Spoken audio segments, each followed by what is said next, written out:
Hello, Giants fans. Welcome to Giants Baseball 101. I'm Gabe Vaughn, your host. The Giants beat the Angels 8-3 yesterday.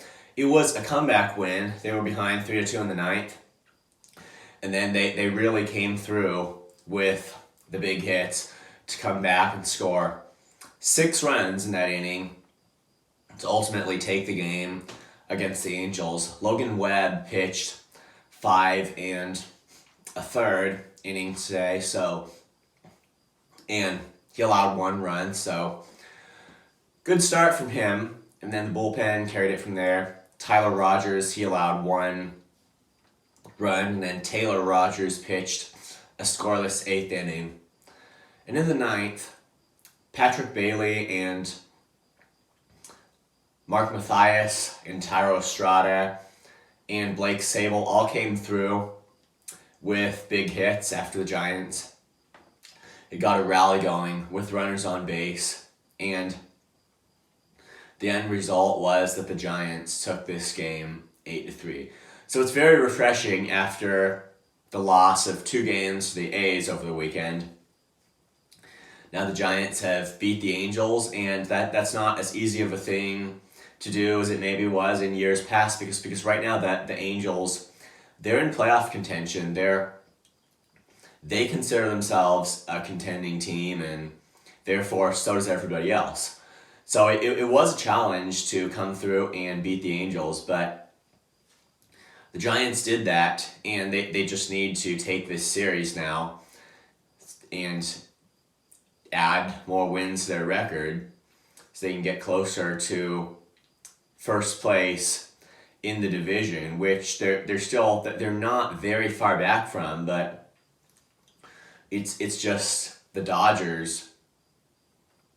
They know how to win too, and I totally expect the Dodgers will be a really tough opponent in the next couple of months. I think throughout August and September, the Dodgers, I would argue that they're going to have their largest win totals. I mean, maybe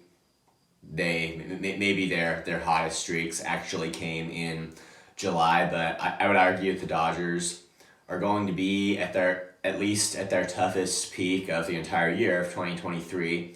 So that's going to create the main challenge for the Giants, and things have just gone back and forth for the Giants a lot this year, and they're going to have to be on their strong side, and if they can maintain that over the next couple of months. That's the main question, because just with the unpredictability of the Giants and the fact that they have hot streaks, they have cold streaks, looks like they gain ground in the division and then they lose it.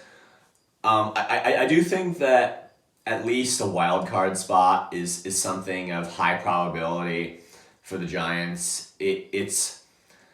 I mean, anybody could just drop back and lose it, and it is going to be harder for the Giants since they did not end up getting any help for their rotation or really for their offense, although maybe it was a refresher that Mark Mathias did have an RBI in the ninth today. But the Giants, I still think that as far as a wild card spot, there's a lot of competition even for that. But if the Giants can just stay at the top of their game like they were doing, I mean, prior to the series against the A's, and like we saw now today with the bats getting hot and all that, I know they've got the ability to score a lot of runs and hit the ball hard in games. It's just that they had this streak where they weren't doing it, and it was definitely what we saw today, and particularly a comeback too. The fact the Giants just found an inning that they could capitalize on, and they hit the ball in a timely manner in that inning and scored 6 runs. So it's just that has been something for the Giants both this year and last, that when they're at their best, they can just they can have these big innings where you just can't stop them, and that's what happen today. And if they can maintain their strength there, then that would be really good. And Tyro Estrada is back from the injured list, so he'll be there too. I don't see any signs of his not being as good as before. I think it's probably fairly safe to assume that he's going to be a big part of the Giants' playoff run, and so that should help, constantly having him in the lineup. And I think the Giants have just, overall, they have broken out of their slump now, and we'll have to see what happens in the remainder of this series against the Angels. Thank you for watching. This has been Giants Baseball 101. Please subscribe if you haven't. Also, please leave your questions and comments. You know where to do it. I'll see you next time on Giants Baseball 101.